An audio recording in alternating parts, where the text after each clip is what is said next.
This is a podcast about both having autism and living with someone who has autism. My mom is Sonya, and I'm Josh, and this is Josh Has Autism. Hey everybody, thanks for stopping by and hanging out with us again. I'm here today with my mom and my dad, aka Peggy and Bob, aka Nana and Pappy. Hi. Hi. Yeah, so I'm so happy that you guys are willing to do this with me. I know, Mom, you're like, whoa, what's this going to be like? Yeah, what am I in for? Yeah. What are you in for? But I'm so glad that you're doing it, because I think that both of you have like an important viewpoint and experience that you've had with Josh. Because you have 5 grandkids, and you have 5 great-grandkids. So, and Josh is the only one with autism. So, I think what I'd like to do is start off just by, when he was a little baby, I remember that he was such a good baby. He was so good. Yeah. So good. Never cried. Just was happy. Yeah. And remember when we would take him out any place, when he first started talking, he'd say, hi, what you doing? What you doing? to everybody that he saw. But so he was born in California, and then Dave got transferred, and we lived in a little bitty town in Florida, where he was a recruiter. And the thing that I remember is that, he was my first one, so I didn't know what was, quote, normal and what wasn't normal. And so I was wondering, what do you remember back then? Was there anything that got your attention with his behavior, or that was just different? Yes. The fact that he wasn't even 2 years old, and he could eat rice with a fork better than an adult could. That always, I never could understand how he did that, and I always thought that you must have sat at the table for hours and hours and hours and taught him that, and also to sit for hours and hours playing cards with him. I did sit hours and hours playing cards with him, but I wasn't. And also the fact that here he was, 2 years old, and could play those Nintendo. Yes, and he could beat me. Yeah. He could beat anybody. Right. He was so fast with those hands. Mm-hmm. Yeah, that's what I remember most, was his coordination, and both his hand and eye coordination. Look, when he played that Mario game for hours on end, he could go so far with that, and I would crash halfway, a quarter of the way through the first level. Well, I remember, Mom, one time you said that you were looking to see who was playing it, because you thought that it was still the system, like gearing up, ready to go, or like somebody else was playing it because he was so good at it. Yes. Yeah. And what's interesting about that is that one of the lack of that kind of coordination is what typically goes with autism. Usually there's not that excelled motor function that he had back then. So I think that that's something that kind of threw us off too. More reason for us not to catch that. Right. But the screeching, and I can remember Josh had a lot of ear infections. Yeah. And he was so smart that he would go behind the couch. And if you went to one end, he'd run to the other. Oh, to give him his medicine? Yeah, run. Because he hated that medicine. He did hate it. He had so many ear infections. And he couldn't hear. Right.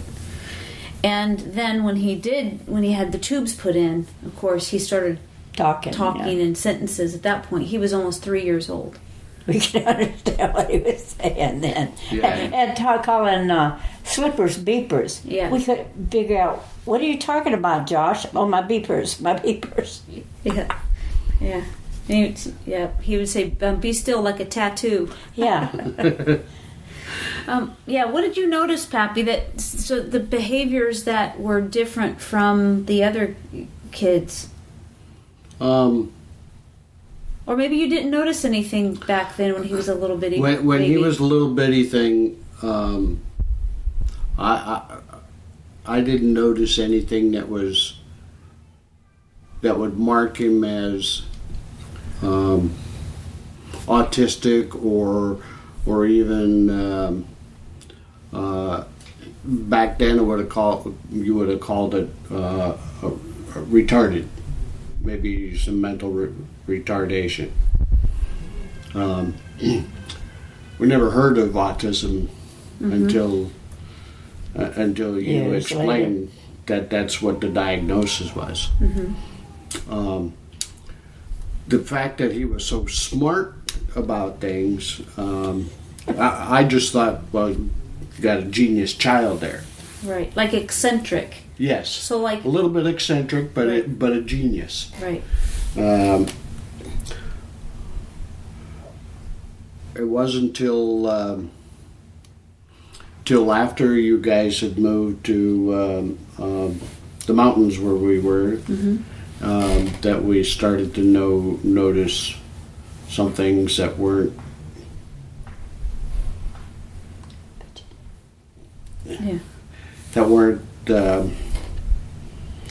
wasn't what you would expect of a normal kid his age. Sure. Right. And I really can't put my finger on anything specific. It just real general type of things. Well, and I remember that there were times when I had become accustomed to the intrinsic needs that he had of daily behavior, and how he had to have his glass on the right side of the plate. Or it's actually the left side. I meant the correct side of the plate. It had to be on the left side, or he couldn't sit down and eat. The texture of clothes. The socks issue. Sitting for hours trying to get a sock on him to get him off to school. Right. Because it didn't feel right. And you had to give him another sock and another sock that just went on and on and on until... Right. Yeah. Yep. I remember that. And so we lived next door to you for a while. And that's what you're talking about, Pappy. Right. So Yeah. you just got to spend more time with him. And what you're saying is you didn't know what it was, but you noticed that there was something that was just unique to Josh.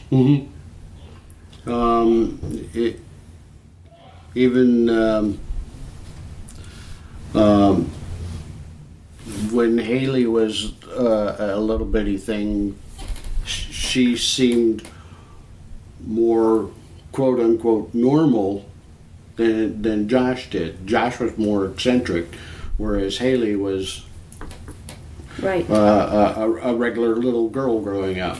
Right.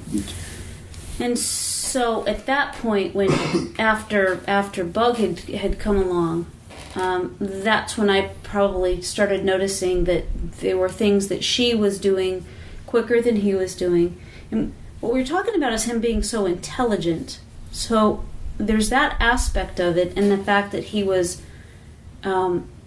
so smart and so coordinated that, you know, like you say, I thought maybe he just so, you know, just a genius. And of course, I would take credit for that. Of course, I would take credit for that one, for sure. But after Bug came along, I did notice that there were milestones that were being met in a different way, and in a way that was easier. Well, then I didn't know, you know, because when you just first have kids, you don't know, is it that a girl is easier than a boy, or, you know, people say those kinds of things. So I didn't even really know. And if you remember, he was diagnosed when we lived up there next door to you in Pennsylvania. Where did you live when you was in kindergarten? Where did you start kindergarten? Virginia Beach. Okay.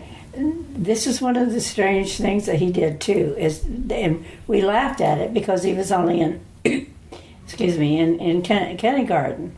But when the day of graduation, when all the kids are lined up, he was very upset with all the kids because some of them, of course, didn't want to stand in line. This is talking about, 5-year-old kids, and they were running in kind of wild. But he wanted them all in a straight line. He didn't want anybody out of line. He thought everybody was supposed to just stand there straight like a tattoo. Yeah, like a tattoo. Right. I think that was, I had put him in preschool, and I know. He got kicked out, right? I know. I know. That's when I really noticed, there in Virginia Beach, though, is when I really noticed when he was in preschool that I wanted him to have the social interaction with other kids. And when he was there, it's what you're talking about, is that him needing everybody to do things in a particular way.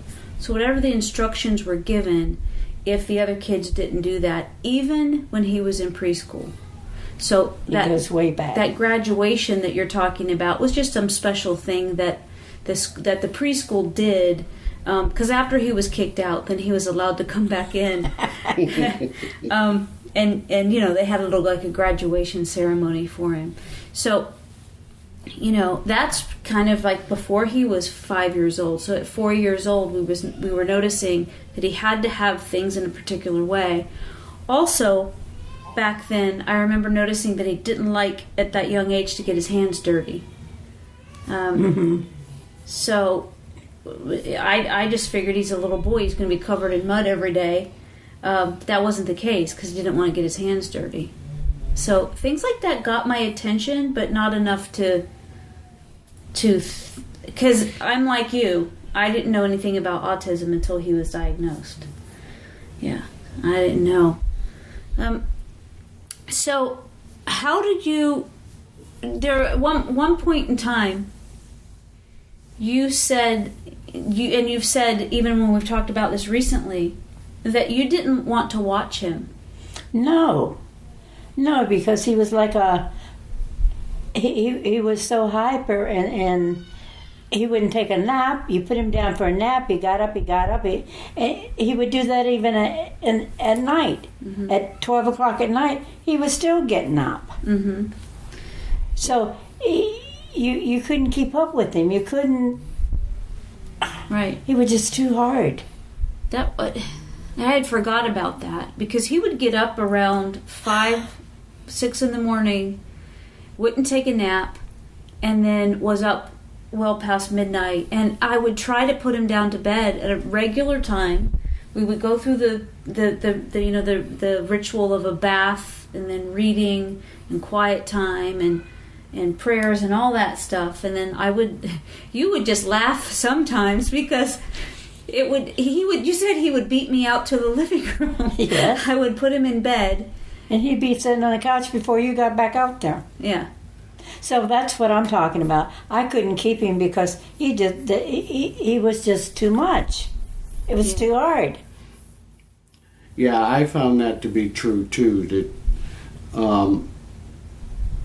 if you try to tell him to do something, the things that got me was like he would run out in the yard. You tell him to go back in the house, and he would go further out in the yard and stay there, kind of stare at you and screech. And screech. Mm-hmm. Yes, the screeching. Yeah. And it seemed like he was awful old to continue doing all that screeching. Yeah. But when we had him with us, he was pretty exhausting to keep with us. Yeah. And of course we didn't understand why. Right. I certainly didn't. It wasn't really until he was in high school that I began to understand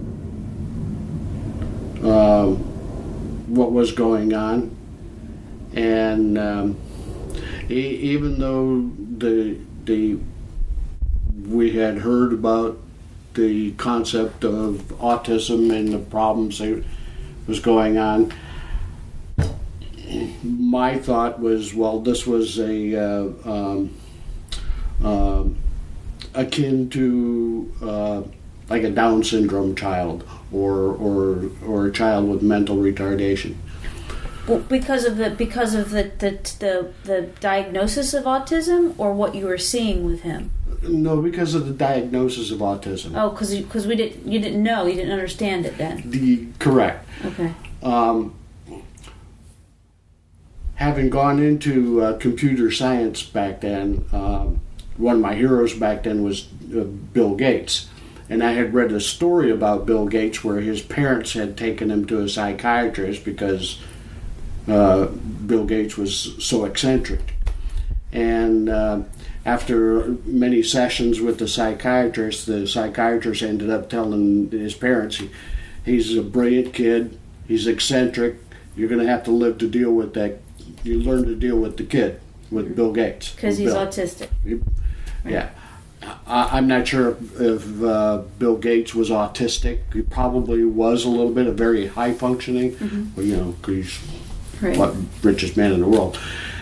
But that's kind of how I was started to view Josh because of his brilliance and his hand and eye coordination, being able to speak so well.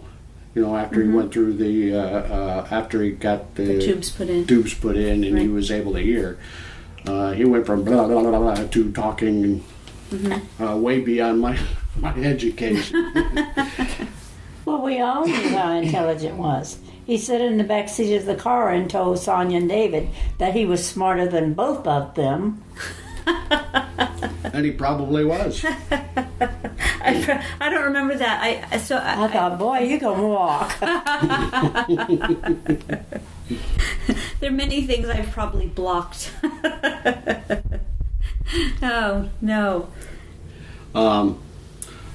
That's funny. But in my analogy with Bill Gates, the main difference is Josh is brilliant, but he's not able to apply that brilliance to a meaningful vocation, whereas Bill Gates was able to build his computer empire. And this is another thing that was so hard with Josh.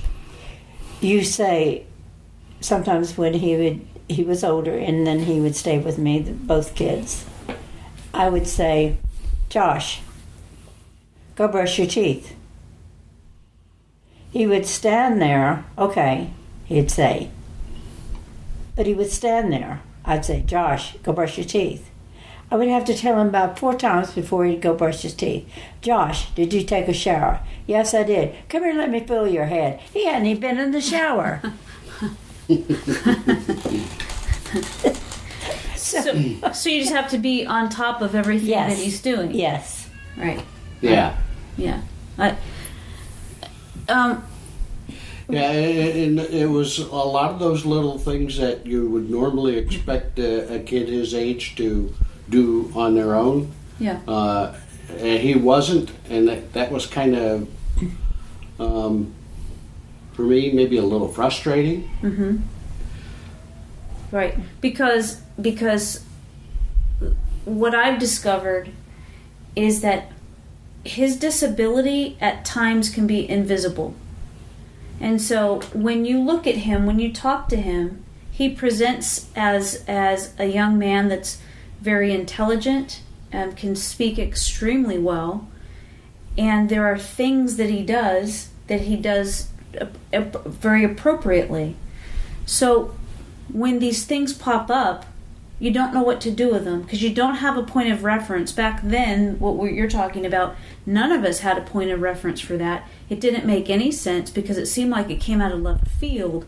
He's functioning 1 minute and then he's not. Yes. He really threw me one time about what you're just talking about. We were in Panama City and I said, okay, tonight I'll take the kids out to dinner just because the 4 of us were together. Mm-hmm. And so I took Josh and Haley both out. Because I had a show. You had a show, so I took them out to dinner. Mm-hmm. And Josh said he wanted to try shrimp. And well, I didn't think anything about it. So he ordered the shrimp. And when it got there, he took a bite of that shrimp, and I didn't know what to do with him. He just started screaming to the top of his lungs.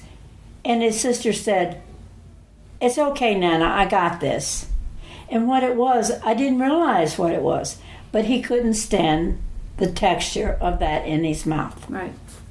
Right. And I didn't know what to do with him. Mm-hmm. Yeah, and things like that when instead of spitting it out and saying I don't like that, right, that was the screeching that really threw us for a loop, at least threw me for a loop. Right. Right. Because you're thinking, if you don't like it, you can just take your napkin and put it in your napkin, and we'll get you something you do like. Get you something you do like, right? Because because at least he was trying something. Yeah. Right. But the response is one. He couldn't do better. I'm thinking he was probably 10 at that point, maybe 12. Something about 12. Okay, something in there. And what we know now about that is that it was that sensory overload, and he was not able to function to be able to spit it out into a napkin. He couldn't, because that was so overwhelming, he couldn't logically go through the steps that he needed to take to resolve the issue. So he screeched. Mm-hmm. And it was, and it's funny because how many times do we talk about Bug stepping in, rescuing him? Yeah. Mm-hmm. Yeah. She was good at that, and that was something that I couldn't get a handle on, is that one moment he was at 10 years old. One moment he was acting and talking like an adult, mm-hmm. and then all of a sudden here he is screeching like a 3-year-old. Right. Yeah. Mm-hmm. It's so abstract. Yes. That it's difficult to make sense of that, and even after the diagnosis, I mean, for years now, I've been trying to figure out what he needs, when he needs it, how he needs it, and how that's going to help him to move forward.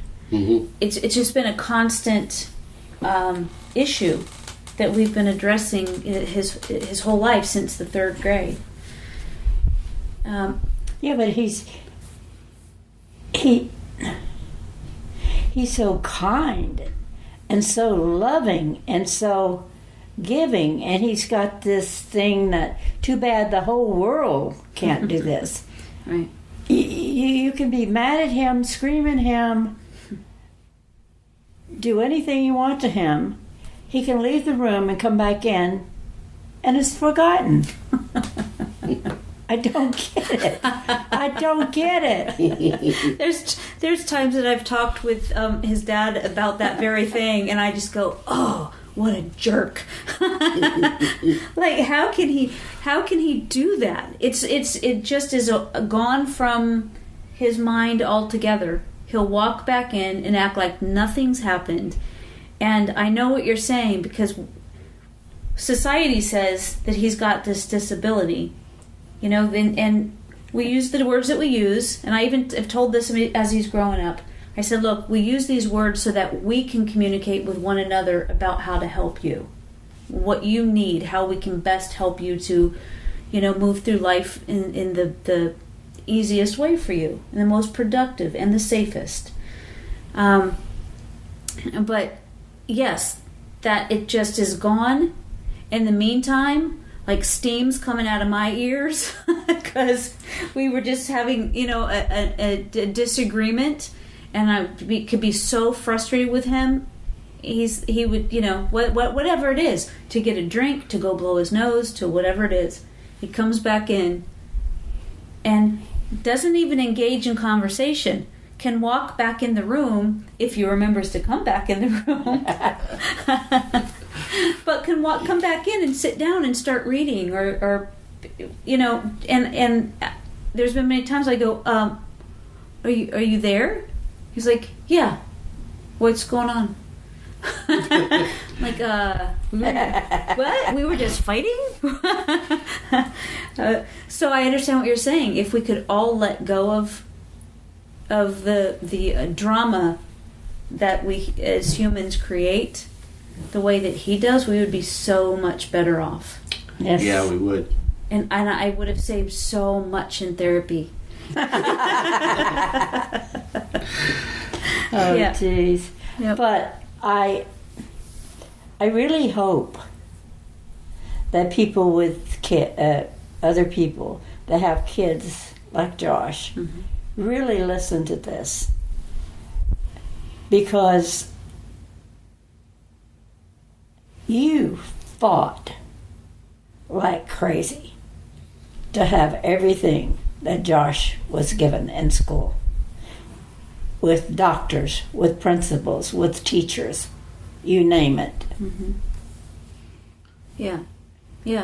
It's difficult because when you have a baby, whether you've had the baby, you've adopted a baby, whatever it is, they're your baby, and you don't think about any kind of anything different. What you do is, like they say, like you have like this idea of what it's going to be like, and when there's special challenges that are involved, it's just a constant.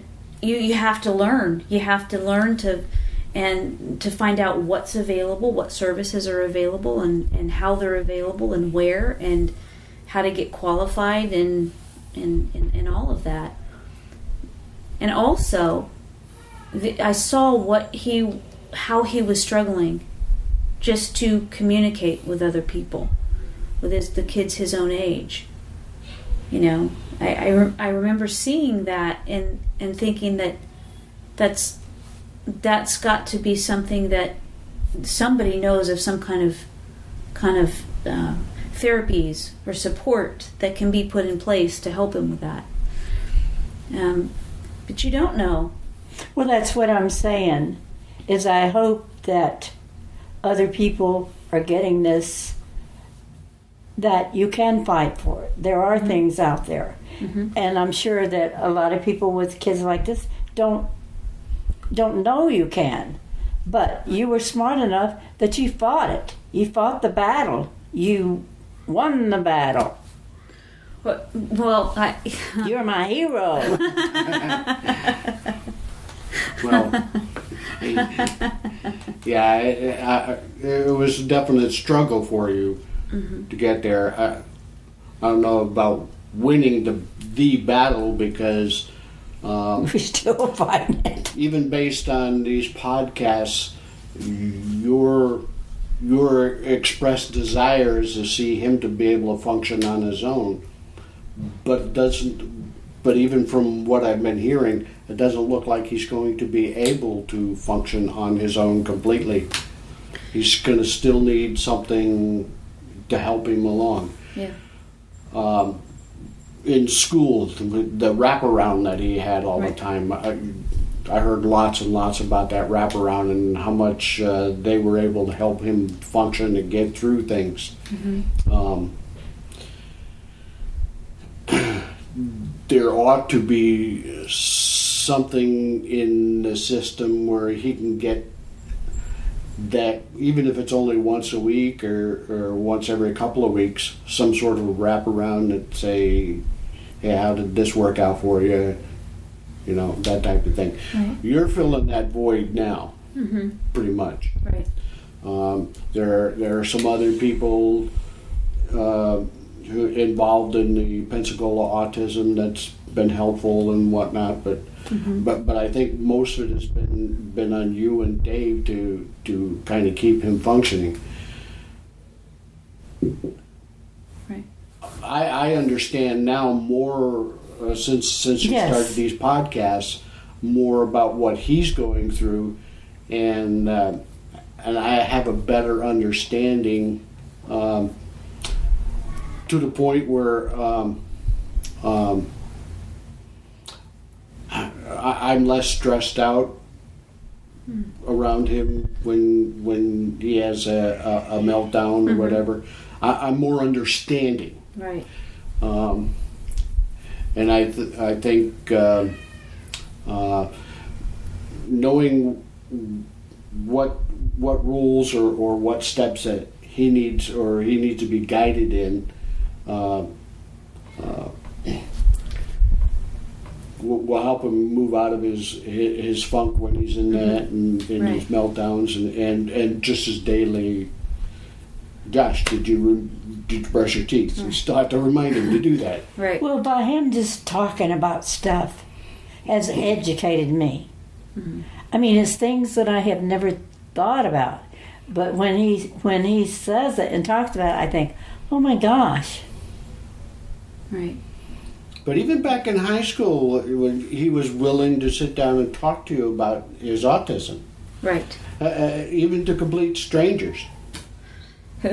He He talks to anybody. he yes, he does. That's one of those aspects of Josh that I'm very grateful that he has that ability. Mm-hmm. And that's something that he definitely gets from his dad and mimicking his dad, I think, initially, but because Dave talks to everybody, anybody and everybody.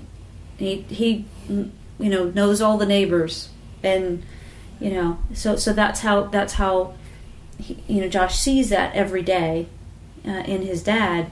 And we really worked to get him to be able to talk to people. Mm-hmm. So when you go to the counter, this was one of the things that we did when he was growing up. If you're gonna, let's go. You can buy some candy. So we go and we get the candy. When he goes up to the counter, what do you say? You can. It doesn't have to be perfect. These are your words, but it's called small talk, and it doesn't really mean a lot, but it's an interaction that is what we call a nicety. Mm-hmm. So we did that. We went to the store, and he would have to say something. What are you going to say? And sometimes it would be rehearsed, and if it wasn't, sometimes he wouldn't say anything, and I would say, "You did? How do you think that went? That was great. You didn't say a word." Oh, I didn't? Well, that's kind of like you broke him from it, but you remember when we'd go out to a restaurant and you'd sit and look at the menus, and everybody would be ready to order their food, Right. and Josh was still sitting there memorizing the menu or whatever until you got you broke him from doing that by saying, okay, if you aren't ready to say order your food by the time everybody else, you're going to sit here and watch us eat. Yeah, pretty much, and pretty much, and I do have to give credit to the behavioral health company that was helping with Josh. The same people that did the wraparound, they had a mobile therapist, and that means that therapist came to our house once a week. They also had a behavioral specialist who oversaw his treatment plan, and then that treatment plan went to the psychiatrist for approval. So it was that behavioral specialist that told me one time, you can say, sometimes you can say no because I said so.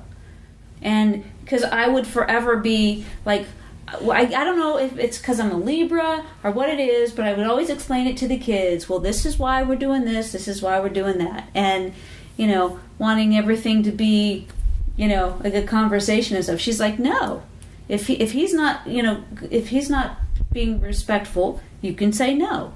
And if you want to explain it to him, you can say it one time. But then the next time if he comes back at you, then the answer is no.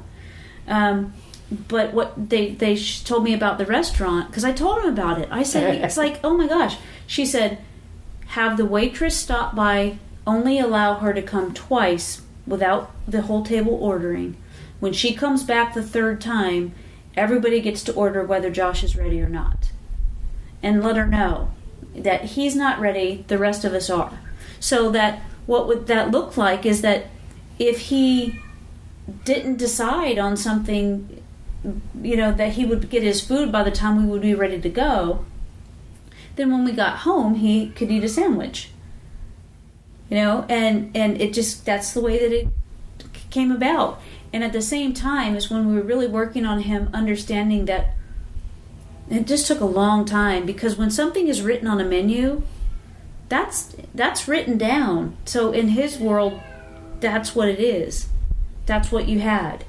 And it was a long time before we could explain to him that he understood the explanation that you can make some adaptations to what it is that you're ordering. Because it's in writing. Eliminate what's... Yeah. So, for example, if there was some shrimp linguine or something, you can take the shrimp out. You don't have to have that. You can have them put it on the side and give it to Pappy. He likes it. But that was a big struggle. It was pretty wild there for a number of years, wasn't it? Yeah. Or like you said, instead of fries, you can have broccoli. Right. Of course, it probably went with the fries instead of broccoli. Right. Well, one thing that I was wondering about is that what are some of the challenges that you've seen that have been changes in Josh from when he was much younger?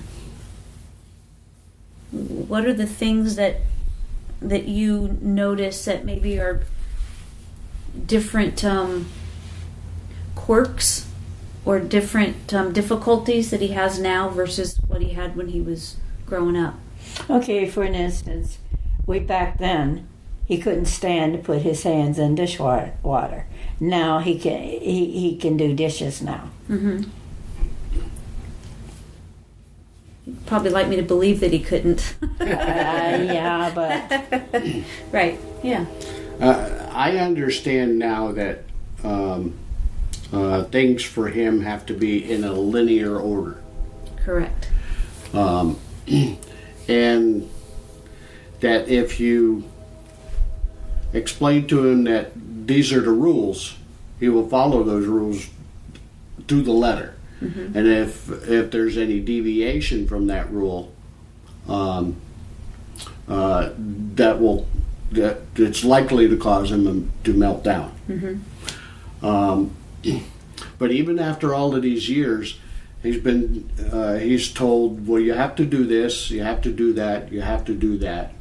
Like, when you get up, brush your teeth, mm-hmm. yada, yada, yada. But he still doesn't follow all of those little steps in the rules. Right. How do you get him to do that kind of stuff on his own? She reminds him over and over. Yeah. You remind him over and over. Is it just the fact that Miss telling him that that's a rule, you have to do it? Or is that just something that that he's eccentric about? Or we talked about last podcast, we talked about executive functioning. Mm-hmm. And one of the things that brushing teeth fall into that category. Right. Because it's a task. So one of the things that Josh has difficulty with is initiating a task. So and I noticed that across the board, there's not something that he initiates on his own when it comes to his hygiene or his responsibilities around the house. We used to call them chores. I've try to call them responsibilities now because he's an adult, and I'm just trying to get him to understand that this isn't a chore that you're doing for me. This is your responsibility as a member of the household. Okay. So we've changed the language like that. But that going back to that executive functioning, that him initiating a task doesn't happen. So even if it has been laid out as a set of rules that he has to follow on a daily basis, he still needs some help getting to initiate that. Okay. And right. That. Okay. And it's something that I learned also way back when he was still in probably middle school. That it's called prompting. So that what a prompt is to say, have you brushed your teeth, or it's time to brush your teeth. There's been times when I say to him, I'm not riding in the car with you until you do what?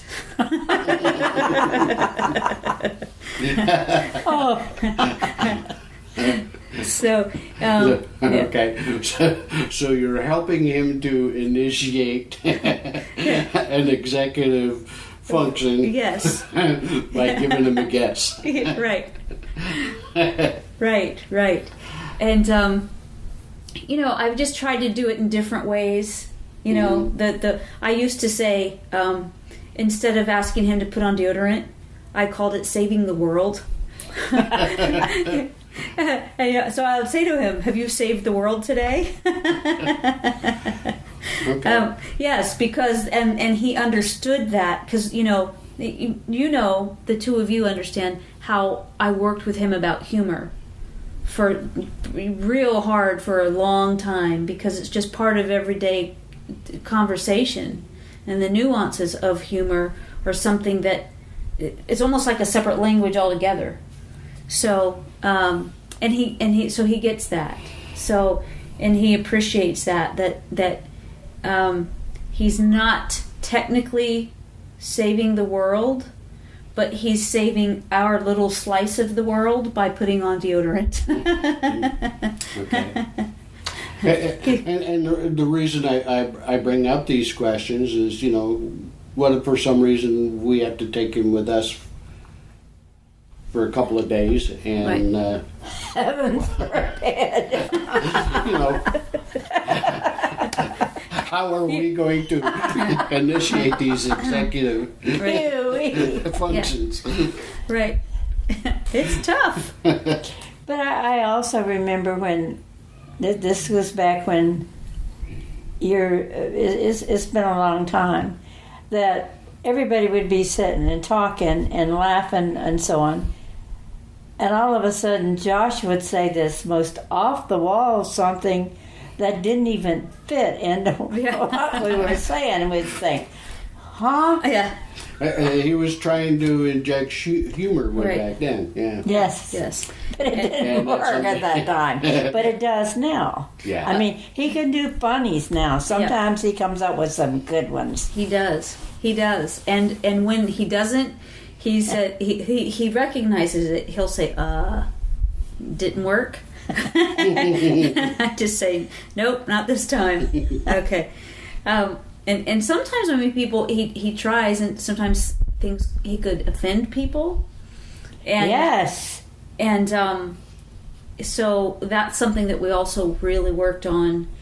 And, at the same time, one of the things that has been difficult is all of this, I guess, training that I learned, and I did what they called transferring of skills. So I learned from the professionals, and then it was my attempt to then pass that on to him. So then he had that ability himself.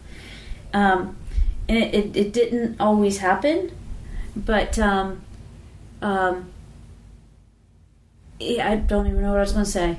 It's all right. But I remember the only person that could take Josh and keep Josh for weeks and have no problems with him was his Aunt Carol. Yes. Yes. And he loved going to Aunt Carol's. Yes. And there was, everybody gave Dave and I a respite, like once a week or 2 weeks away from the kids each summer. Yeah. And it was awesome. It was awesome. Now But I didn't get Josh. I got you Haley. didn't. That's right. That's right. And his grandpa and Aunt Carol. And Carol's the one that did it. Yep. And she was just really good with him and just I don't know how, but understood what he needed, and I mean she was a teacher. But yeah, and she didn't catch that he was autistic either. Right.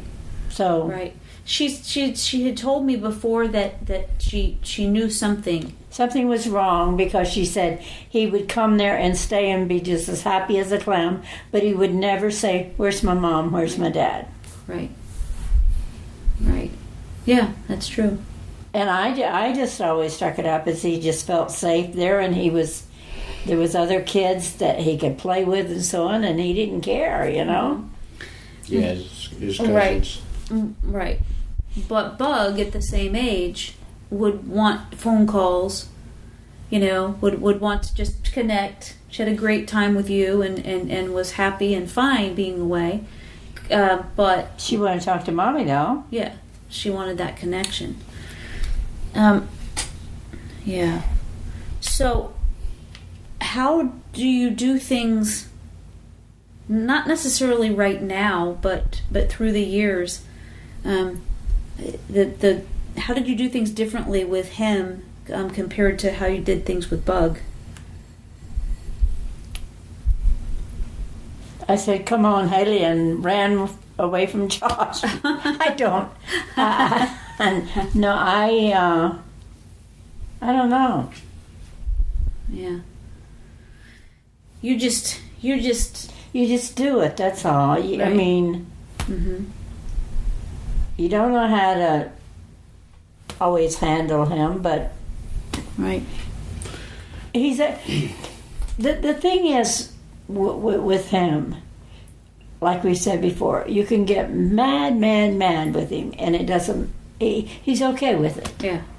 It doesn't stick. No, it doesn't stick. So if he's with you, you get mad at him about something and scold him, then it's forgotten. So it's easy. Yeah. So I guess I just did it that way. I don't know. Yelled at him like I was supposed to. I don't recall ever consciously thinking about handling Josh differently than Haley. Mm-hmm.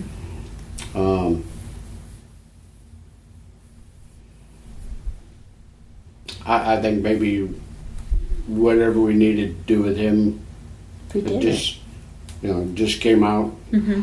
I'm sure we did, or at least I did do things consciously different with Josh than with Haley.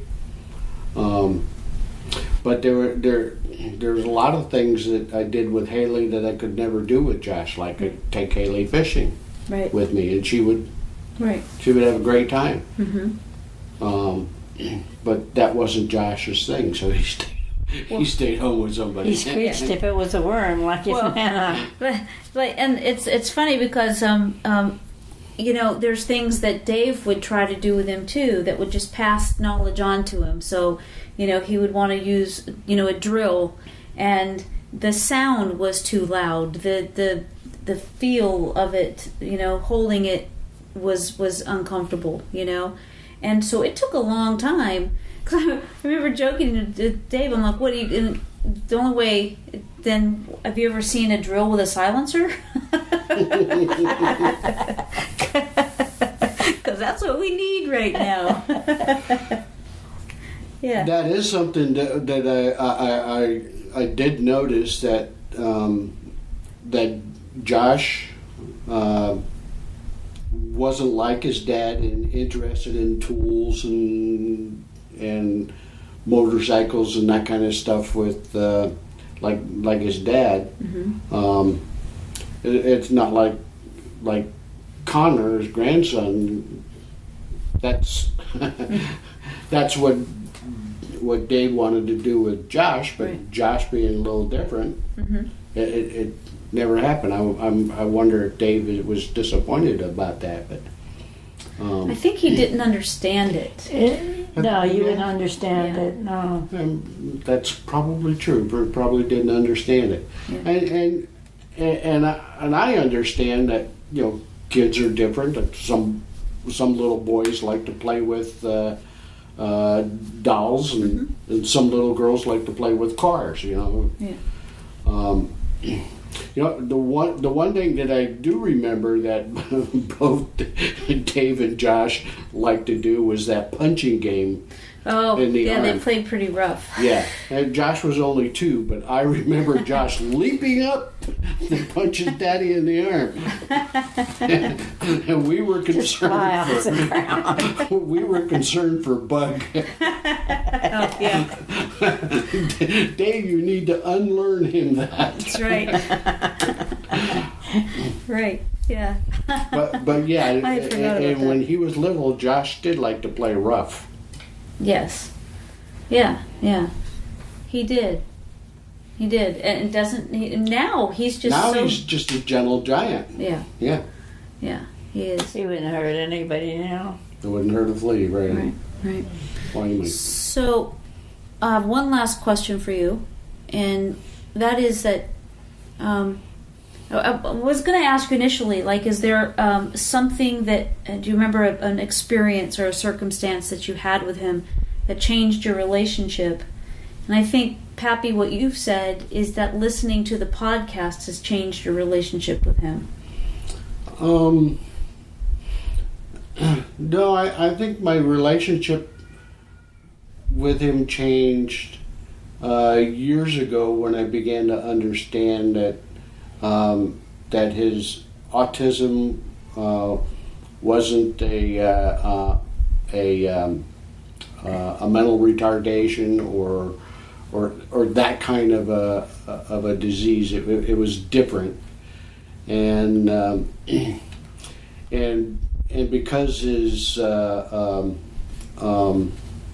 demeanor had changed, he became the gentle giant, and he was starting to get a handle on himself. There was still some frustration, but it was a while back. Since I started listening to the podcast, I understand why he did things back then. Yes. Now, and I understand more how to work with him going forward. Mm-hmm. Right. And I think the podcast helps make it easier for me to be closer to Josh in the sense of personal and with the family, and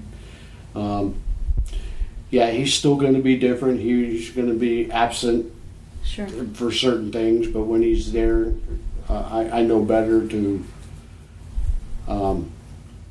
how to maintain or grow that relationship with him. Right. It's pretty cool. It's pretty awesome. What about you, Mom?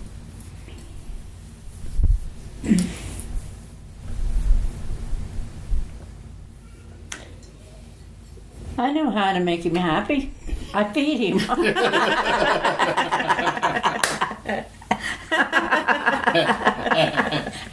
I have no fights with him when I say, I promise you, Josh, if you'll come and do such and such, I feed you. That's true. But listening to what he has to say and so on, it's making, I think, all of us understand and see things that we didn't understand. It was just like, Josh, just do it. Mm-hmm. But you can understand why he can't do it. Right. Mm-hmm. Yeah. Yeah. Yep. That's true. Well, I'm so happy that you two hung out with me, and did the podcast. Thank you so much. I love you both very much, and I'm so grateful that Josh has you in his life. Because Nana, you're sassy enough to keep him on his toes, so he understands. You helped me to teach him sarcasm.